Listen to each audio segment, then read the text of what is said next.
গল্পকথার আসরে আপনাদের সকলকেই স্বাগত। আজ আপনাদের জন্য গল্প শীর্ষেন্দু মুখোপাধ্যায়ের কলমে ঝড়। একটা মেয়ে হাসি হাসি মুখ করে একটা বিস্কুট খাচ্ছে। এই হলো বিজ্ঞাপন। তা বদ্রি অনেকক্ষণ খবরের কাগজের বিজ্ঞাপনটা দেখল। খবরের কাগজ তার নয়, পাশে বসা পুলিন বিহারী। পুলিন খুব খবরের কাগজ পড়ে, কেন পড়ে কে জানে। বদ্রি বিজ্ঞাপনটা দেখে ভাবল, তাকেও ওই বিস্কুট খেতে বলা হচ্ছে। বিজ্ঞাপন তো তাই বলে। এই মেয়েটা যখন বিস্কুটটা খাচ্ছে, তখন তোমারও বাবু খাওয়া উচিত। কিন্তু কেন খাবে?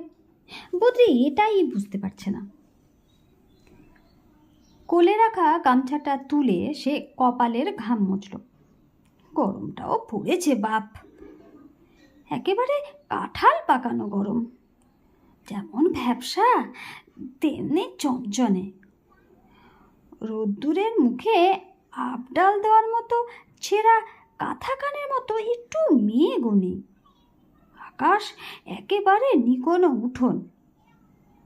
মাটিতে কোদাল মারলে এখন ঠন করে শব্দ হয়। বিস্কুট খাওয়ার বিজ্ঞাপনটা চাপা পড়েছে। পুলিন বিহারী পাতা উল্টালো। এবার একটা টিভির বিজ্ঞাপন বেরিয়েছে। সেখানেও একটা মেয়ে ছেলে টিভির উপর হাত ভর দিয়ে হেলে দাঁড়ানো, হাসি হাসি মুখ। মেয়ে ছেলে ছাড়া দুনিয়ায় যেন কিছু হওয়ার জো নেই। বদ্রি একটা শ্বাস ফেলল। পুলিন বিহারীর বয়স 63। মাথায় কাঁচা পাকা চুল, শক্ত গরম, গায়ে ঘেমো ময়লা একখানা পলিয়েস্টারের পাঞ্জাবি, আধ ময়লা ধুতি, চোখে চশমা, মাতব্বর লোক। একটা খবর একটু ঝুঁকেই পড়ছিল। জম্পেশ খবরই হবে। দুনিয়ায় খবরের অভাব কি? খবরের কাগজ হলো কুচুটে মেয়ে ছেলেদের মতো, যত রাজ্যের গাল গল্প ফেঁদে বসে মানুষের কাছে। ট্রেন চলছে বটে, কিন্তু জানলা দিয়ে তেমন হাওয়া আসছে না। যা আসছে তা যেন কামারশালার হাঁপড়ের ফুঁ। জানলার ধারটা পাওয়া যায়নি। ওদিকে দুটো লোক, বাকি দুজন সে আর পুলিন বিহারী। 3 জনের সিটে 4 জন, এটাই নিয়ম। ঠাসন্ত ভিড়। উপরে রাখা পাকা টাকা ছিল এককালে, কে যেন খুলে নিয়ে গেছে। বদ্রি আলালের ঘরে দুলাল নয়।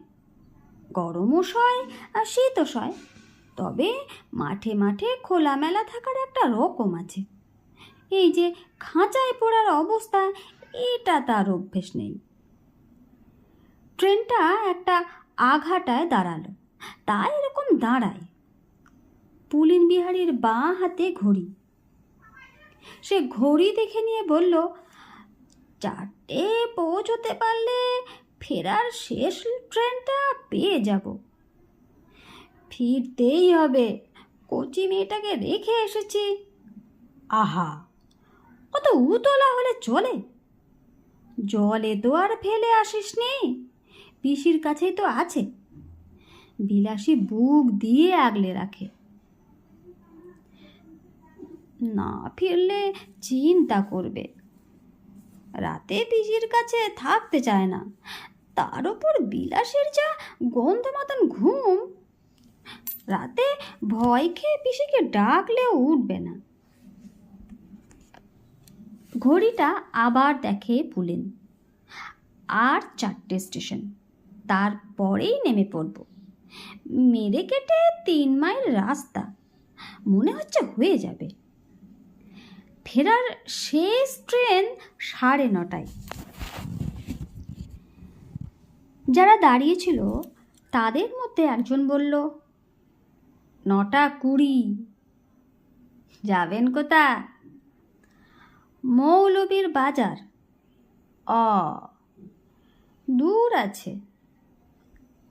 পুলিন পাঞ্জাবিটা তুলে গ্যাস গ্যাস করে পেট চুলকল।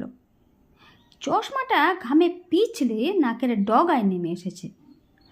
সামনে দুটো দাঁত নেই। বলল, আর দেরি না করলে হয়। এদিকার ট্রেন এরকমই চলে, দাঁড়ায়, জিরোয়, ঘুমিয়েও পড়ে, ট্রেন নড়ছে না। বদ্রির একটা আকুপাকু লাগে। গরম, ঘাম, ভিড় সব সহ্য হয়, কিন্তু দেরিটা ভোগাবে। তেমনি দেরি হলে বদ্রি ঠিক করেই রেখেছে, দাইহাটি স্টেশন থেকেই ফিরতি ট্রেন ধরবে। বিলাসী শ্বশুরবাড়ি থেকে মোটে আসতে চায় না। সেখানে বিরাট সংসার, অনেক বুঝিয়ে সুজিয়ে আনিয়েছে। কালই তার রওনা হওয়ার কথা। তার মেয়ে নন্দরানীর বয়স মোটে 3। বিলাসীর 3টে মেয়ে, একটি ছেলে। দিনের বেলাটা নদু ওদের সঙ্গে বেশ থাকবে, তবে রাত হলে তার বাপকে চাই। মা মরা মেয়ে, বাপের বড্ড নেই আঁকড়া।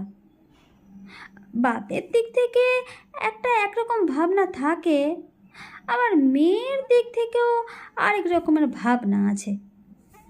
এমনও হতে পারে মেয়ে বাপের কথা তেমন ভাবছে না, যেমনটা মেয়ে ভাবছে, মনে করছে তেমনটা নয়। পুলিনদা, কি হবে?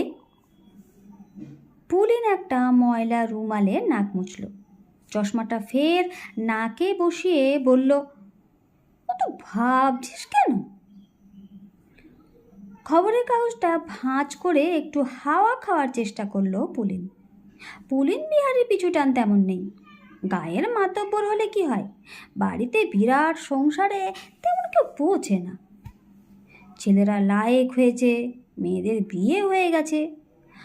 পুলিন বিহারীও নানা কাজে বারমুখ, যেখানে সেখানে দেহখানা রাখলেই হয়। 2-4 দিন তার খোঁজও হবে না। পুলিন বলল, কাজটা আসল না ফেরাটা আসল? ভাবি তো কাজ, বলে মুখ ফিরিয়ে নিল বদ্রি। কে একজন বিড়ি ধরিয়েছে, তার ঝাঁঝালো গন্ধ আসছে এদিকে। এই দমবন্ধ অবস্থায় বিড়ির গন্ধ যেন আরো গরম করে দিল কামরাখানা। চারিদিকে অনড় ভিড়, তবে গোলমালটা কম। গরমে হাঁপিয়ে গিয়ে লোকে আর কথা বলার মতো দম নেই। শুধু শালা সমুন্দির পুত রেল কোম্পানির করেছে। গোছের একটা কথা কানে এলো। গাড়ি একটা স্থিমিত ভোঁ দিয়ে অবশেষে ছাড়ল। পুলিন ঘড়ি দেখে বলল, হয়ে যাবে। কি হয়ে যাবে?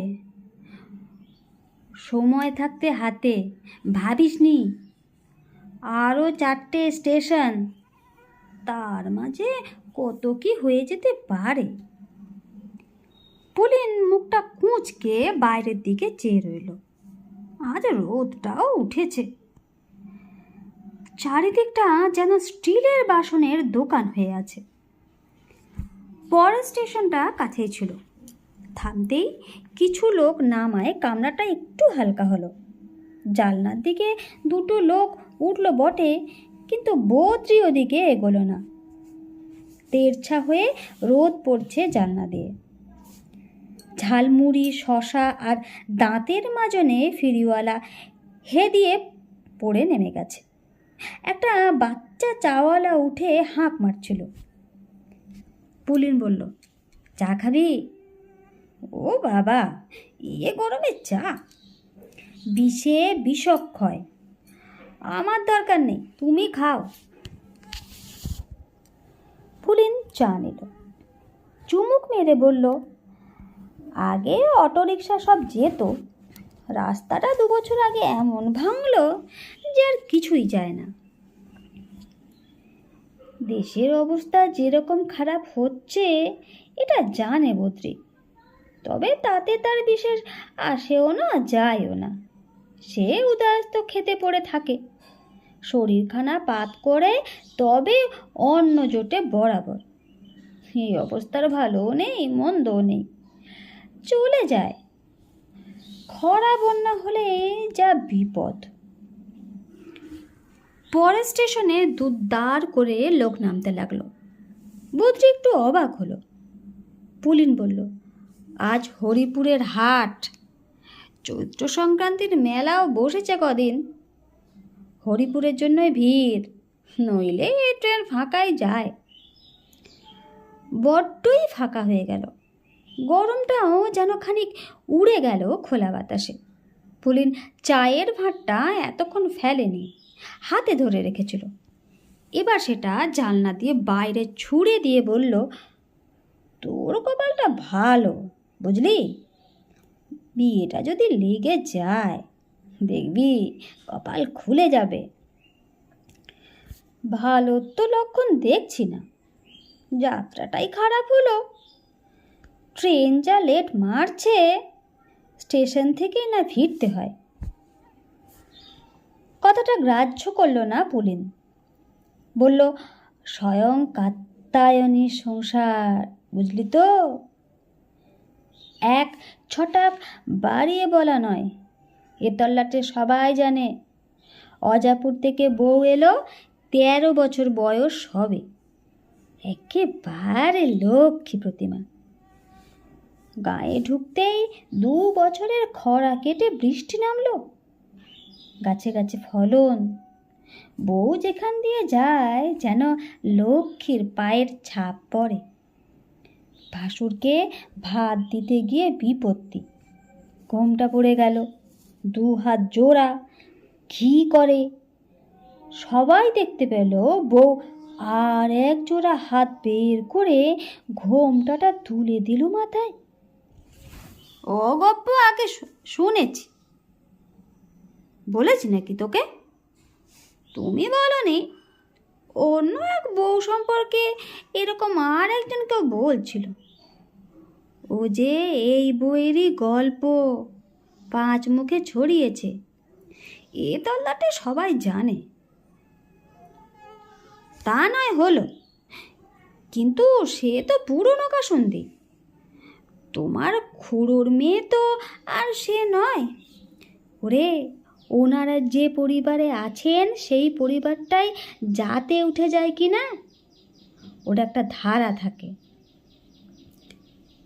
কতকাল আগেকার কথা সব, ও ধারা আর নেই গো পুলিন্দা। তা 1-150 বছর হবে, এমন কিছু বেশি দিনের কথা নয়। ধরো আমার বাবার বয়স ধরলাম, কিন্তু তাতেও সুবিধে হচ্ছে না। যদি সেই ধারায় হবে তাহলে আমাকে পাত্তর ঠাউরাচ্ছ কেন? পুলিন গোফের ফাঁকে একটু হাসল। কেন, তুই কি খারাপ পাত্তর? 15 বিঘে জমি, 2 বিঘে মাছের পুকুর, বাড়িতে অতগুলো ফলন্ত গাছের বাগান, পাত্তরের আর কিছু লাগে না বুঝি? আর কি লাগে? কেন, চরিত্রের, পেটে বিদ্যে, বংশগৌরব। তোর কি চরিত্রের খারাপ? বিদ্যেও ধরা, বাংলাটা জানিস, ইংরেজিতে নাম সই কম নাকি? হারাধন বিশ্বাসের নাতি, বংশই কি খেলনা? স্টেশনগুলো পটাপট পেরিয়ে এলো তারা। পুলিন একটু হুটোপাটো করে উঠে বলল, ওরে নাম নাম, সামনে স্টেশনে গাড়ি বিয়ে এলো। নেমে পড়ল তারা। পুলিন ঘড়ি দেখে একগাল হেসে বলল, দেরি করেনি রে, 4:05। হেসে খেলে 9:30 গাড়ি পাবো। তোমার 3 মাইল যদি 4 বা 5-এ দাঁড়ায় তাহলে অন্য কথা। ওরে না না, ও তো নয়। উদম মাঠের ভেতর দিয়ে পথ, পাকা না হলেও রাস্তাটা পাথরকুচি ছিল বটে, তবে বহুকাল সারানো হয়নি, ভেঙে টেঙে একসা। পুলিন বলল, এইবার রাস্তাটা সাংসান হয়েছে, সারানো হবে। সামনের বছর যখন জামাই ষষ্ঠীতে আসবি তখন পাকা রাস্তা দিয়ে অটোয় চেপে হাসতে হাসতে গোফে তা দিতে দিতে আসবি, বুঝলি? গাছে এখন কাঁঠালের ফুলটিও আসেনি গো, গোফে তা দিয়ে হবে কি? দ্বিতীয়বার ছাদনাতলায় বসার ইচ্ছে নেই গো মোটে, তুমি ধরে নিয়ে এলে বলে আশা। নন্দুকে আমি সৎ মায়ের হাতে দেব ভেবেছ নাকি? আচ্ছা আচ্ছা, আগে দেখ তো। কাকা বলে ভাবিস নি যে বুড়ো, বাবার পিসির ছেলে, বয়স আমার চেয়েও 5 বছর কম, তারই দ্বিতীয় পক্ষের কনিষ্ঠা, 15-16 বেশি হবে না। সবই জানে বদ্রি, পুলিনি একবার নয় বহুবার বলেছে, বলে বলে কান ঝালাপালা করে দিয়েছে। তাই বাঁচার জন্য আশা, একবার দেখে নাকচ করে দিলেই হবে। বিয়ে করতে বড় বয়েই গেছে বদ্রির। মেয়েটার জন্য গায়ের শোভা খুড়ির সঙ্গে বন্দোবস্ত হয়ে আছে। বদ্রি যখন মাঠে যায়, খুড়ি এসে দেখে। বছর 5 বয়স হলে তখন আর খবরদারির তেমন দরকার হবে না, 5টা গায়ের মেয়ের সঙ্গে খেলবে ধুলবে, বড় হয়ে যাবে। বদ্রির তখন ঝাড়া হাত পা, বিয়ে আর নয়। 30-32 বছর বয়স হলো তার, আর দরকার কি বিয়ের? পুলিন বিহারী আগড়ুম বাড়ুম বলতে বলতে পথ হাঁটছে আগে আগে, পেছনে বদ্রি। ঘরটাও পাওয়া গেছে পাল্টি, একেবারে যেন তোর জন্য পাঠিয়েছেন ভগবান। বদ্রি জবাব দিচ্ছে না, হাঁ করলে গলা বুক শুকিয়ে যাচ্ছে, এমন গরম। প্রথম গাঁ গোবিন্দপুর, দ্বিতীয় সোনাডাঙ্গা, 3 নম্বর মৌলবীর বাজার।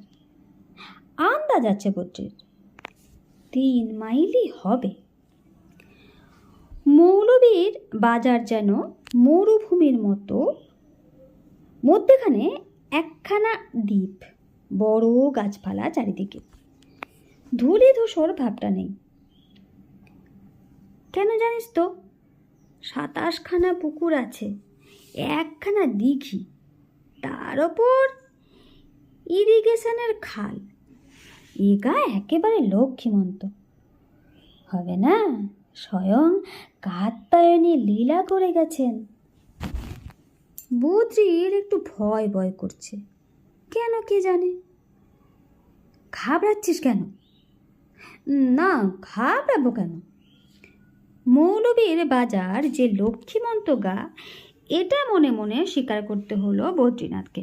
গাছপালা আছে, পাড়ায় পাড়ায় পুকুর, গাঁও বিশাল, মেলা লোকের বাস, রোজ রোজ বাজার বসে, সপ্তাহে 2 দিন হাট। পুলিন বিহারী দূর থেকে দেখলো, ওই যে শিব মন্দির দেখছিস, ওর পেছনেই বাড়ি।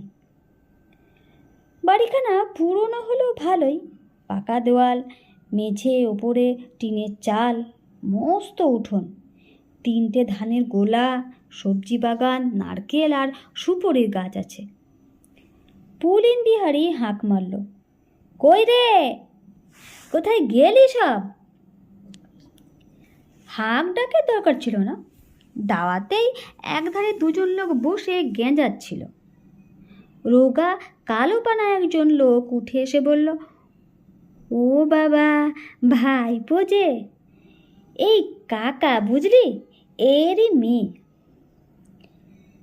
কাকার কপালে রসকলি, গলায় কণ্ঠি, গায়ে গেঞ্জি, পরনে ধুতি, মুখখানায় ধূর্তামি আছে। বদ্রি ভালো করে দেখে নিল। পুলিন বারান্দায় উঠে বলল, হাতে মোটেই সময় নেই, রাত 9:30টায় ফিরতি ট্রেন, বুঝেছ তো?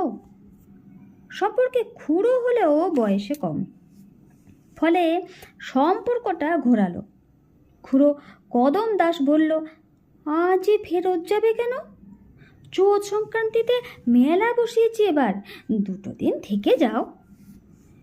ঘন ঘন মাথা নেড়ে পুলিন বিহারী বলল, না না, এই বদ্রির জন্যই আসা, আর তাছাড়া থাকার কোনো উপায় নেই কি না। বলেই গা থেকে জামা খুলে ফেলল পুলিন বিহারী। তার সারা গায়ে দগদগে ঘামাচি। বলল, হাত পাখাটা দাও তো একটু, আর ডাব। কদম দাস তাড়াতাড়ি ভেতর বাগে গেল। যে লোকটা বসে এতক্ষণ কদমের সঙ্গে কথা বলছিল সে এবার উঠে কাছে এসে বলল, এই দিকটায় রোদ, ও দিকটায় ছায়া আছে। বদ্রি এই লোকটাকেও ভালো করে দেখল। অল্পই বয়স, ছোকরা গোছের, ভারী বিনয়ী, নরম সরম ভাব। পুলিন বলে উঠল, একরাম নাকি রে? আগে তোর মোকদ্দমার কি হলো? চলছে। মোকদ্দমার কথায় পুলিনের আলাদা উৎসাহ আছে। মামলা মোকদ্দমার ব্যাপারটা সে খুব পছন্দ করে। পাঞ্জাবিটা কাঁধে ফেলে বলল, ফাঁকে চল তো, শুনি ভালো করে। বদ্রি দেখলো কথা কইতে কইতে তারা ফটক অবধি গিয়ে দাঁড়ালো। কথা আর শেষ হয় না। মামলা মোকদ্দমার কথা শেষ হওয়ারও নয়। কদম দাস সঙ্গে একটা রাখাল কোচের ছেলেকে নিয়ে বেরিয়ে এলো। রাখাল ছেলেটির হাতে কাটা ডাব। জলটুকু খেয়ে নাও ভাই, তারপর অন্য ব্যবস্থা হচ্ছে। ডাবটা হাতে নিয়ে বদ্রি বলল, 1 ঘটি জলও দেবেন, বড্ড তেষ্টা। হ্যাঁ, ওরে পুটু, শিগগিরি গিয়ে কুয়ো থেকে জল তুলে নিয়ে আয়। রাখাল ছেলেটা দৌড়ল। ও ভাইপো, ডাব খাবে না? পুলিন বিহারী হাতটা তুলে বড়া ভয় দেখালো। কথা থামল না। ডাবটা শেষ করে বদ্রি ঢক ঢক করে ঘটির জলটাও মেরে দিল। ভেতরটা একেবারে ঝামা হয়েছিল এতক্ষণ। রাখাল ছেলেটা 2টো লোহার চেয়ার এনে বারান্দায় পেতে দিয়ে বলল, উঠে বসুন। দাঁড়িতে একটা মোটা চাদর ঝুলিয়ে ছাওয়ার ব্যবস্থাও হলো। হাত পাখা চলে এলো। কিন্তু মুশকিল হলো পুলিন বিহারীকে নিয়ে। তার কথাই শেষ হচ্ছে না। একরামকে নিয়ে হাঁটতে হাঁটতে আরও তফাৎ হলো।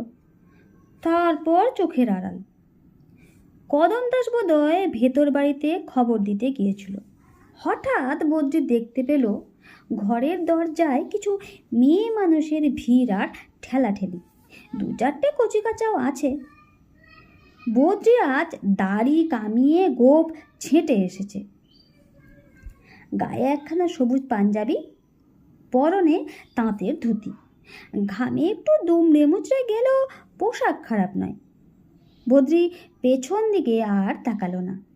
হাত পাকায় বাতাস খেতে খেতে বেয়ে আক্কেলে পুলিন বিহারীর 14 পুরুষ উদ্ধার করছিল মনে মনে। বিপদের মুখে ফেলে কোথায় যায় যে? হাওয়া দিল। কাণ্ড কারখানা বলে যদি কিছু থাকে।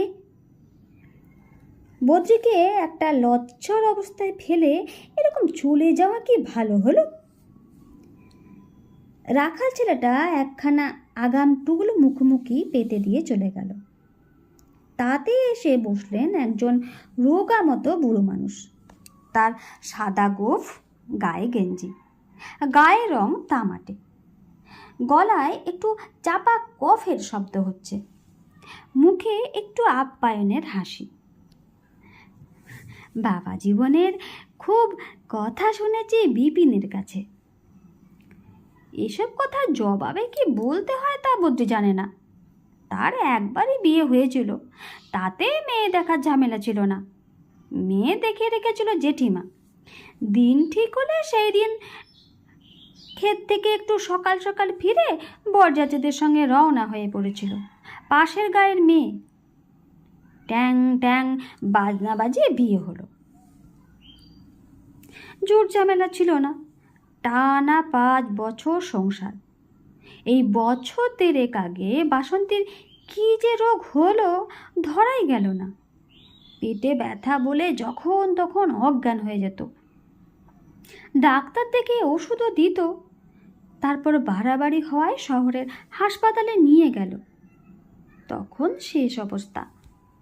ডাক্তার বলল, দেরি করে ফেলেছেন, অ্যাপেন্ডিক্স বাস্ট করে গেছে, নইলে আজ এই ঘে মধুপুরে এ রোদ ঠেঙ্গিয়ে আসতে হতো না। বুড়ো একটা দীর্ঘ নিঃশ্বাস ফেলে বলল, এই বংশের মেয়ে যে সংসারে যায় সে সংসারে সুখ একেবারে খুলে পড়ে, বুঝলে?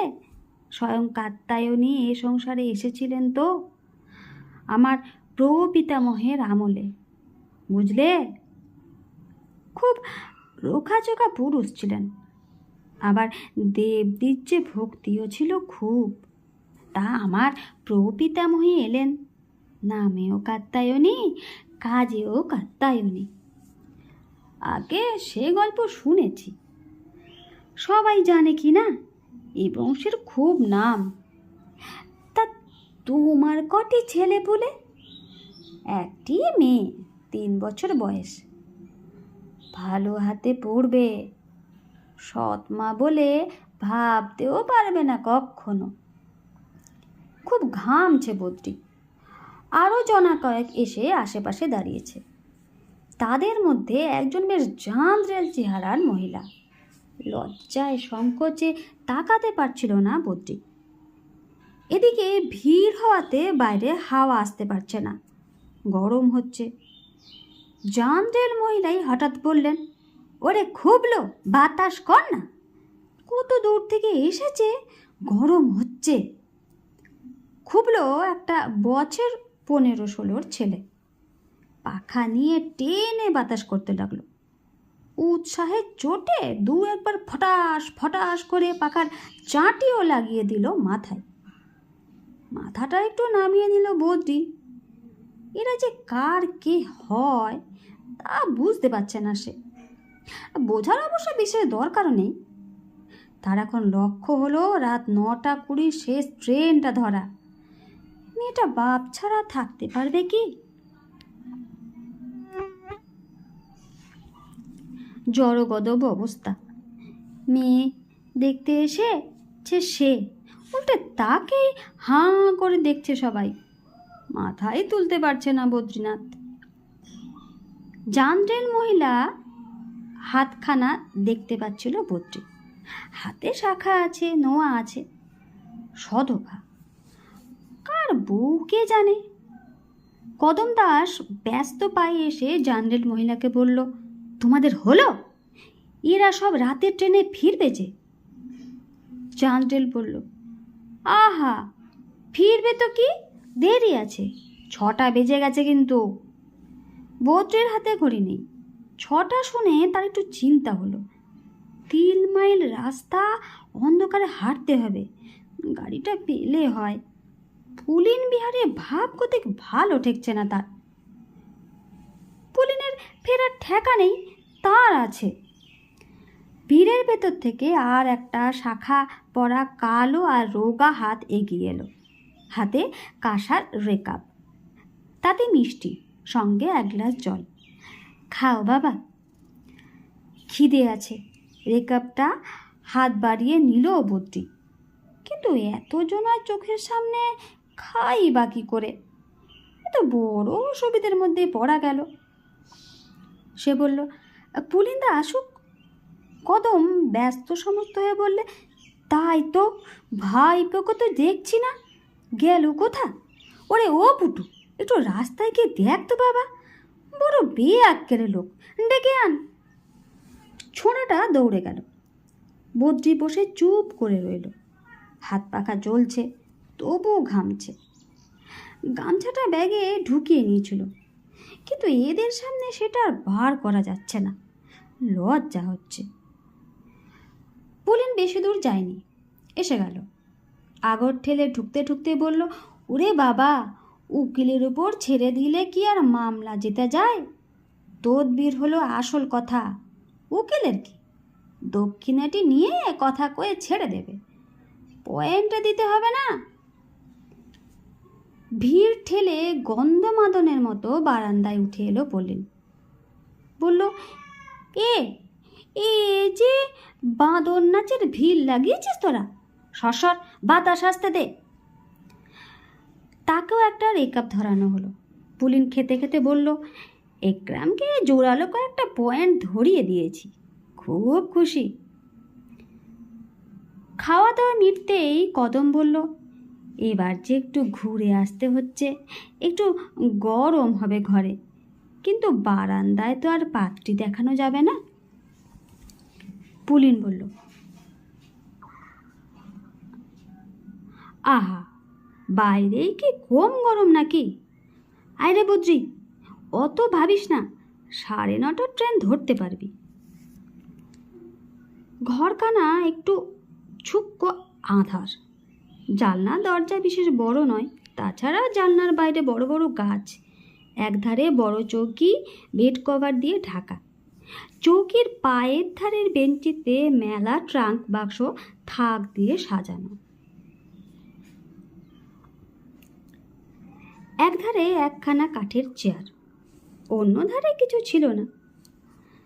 রাখাল ছেলে পুটু বারান্দায় চেয়ার দুটো তুলে এনে পাতল। ঘরে বেশ ভিড় জমে গেছে চারিধারে।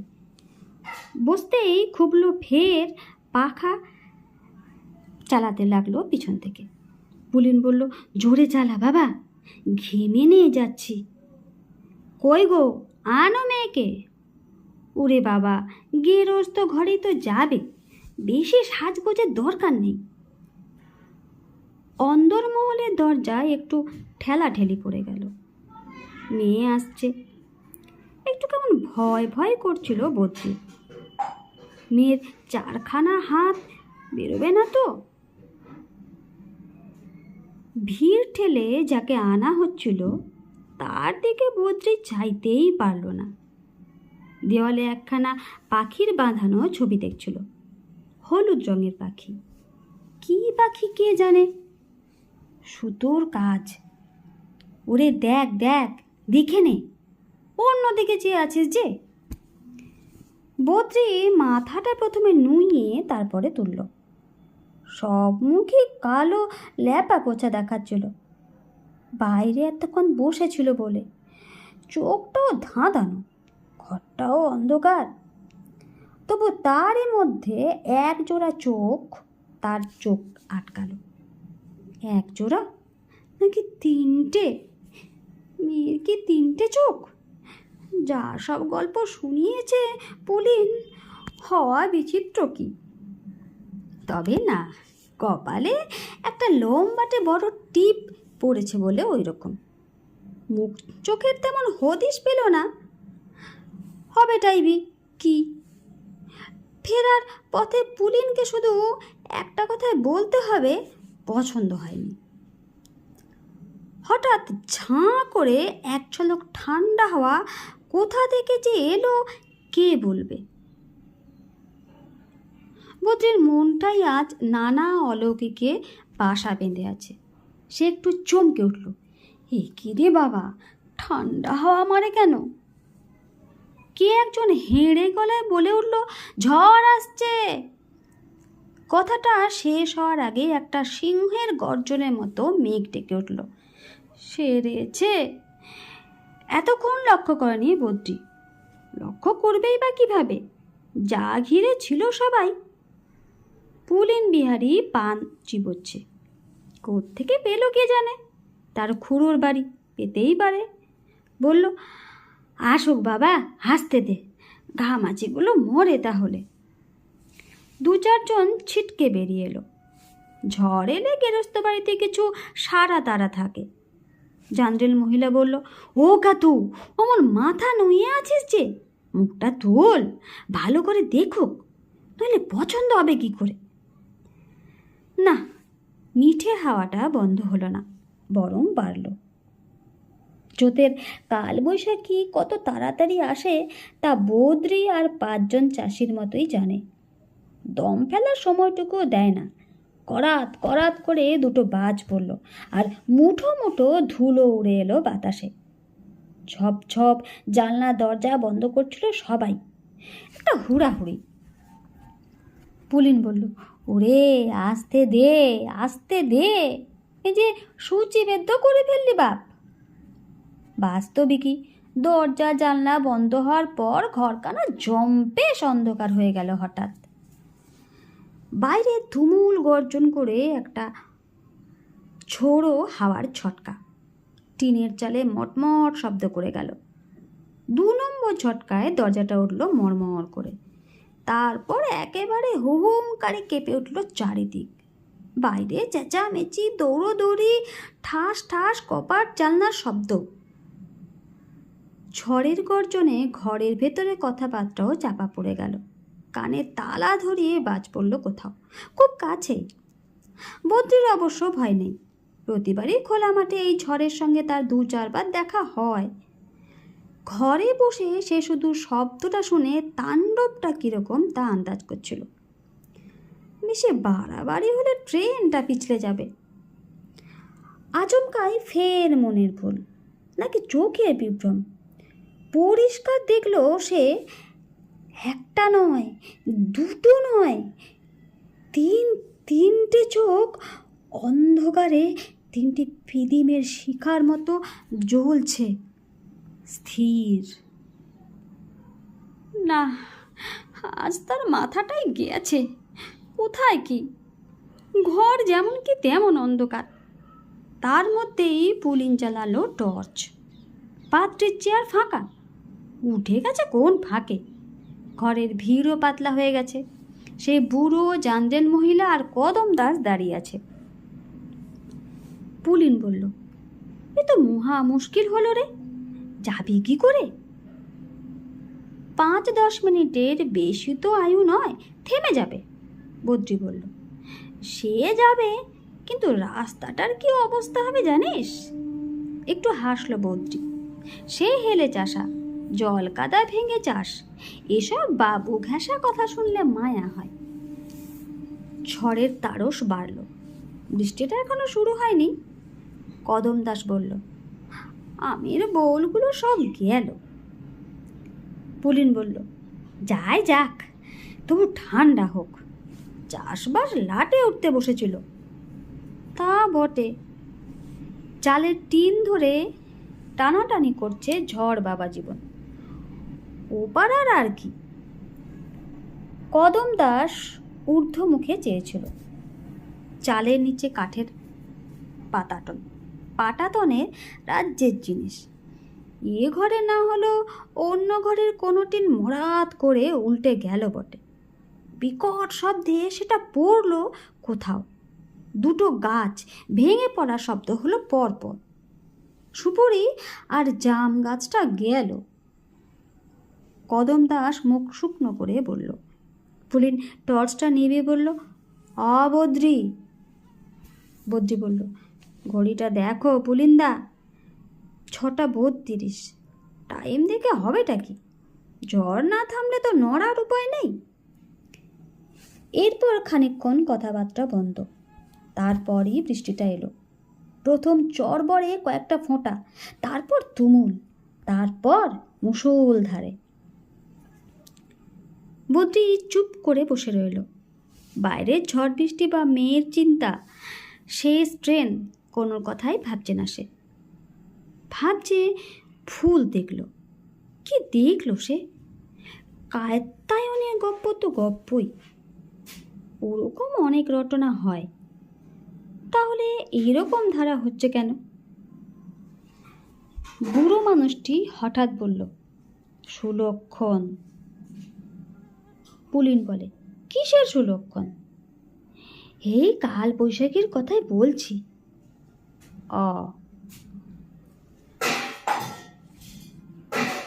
কদম একটা শ্বাস ফেলে বলল, যাক, ফাঁড়াটা কেটেছে।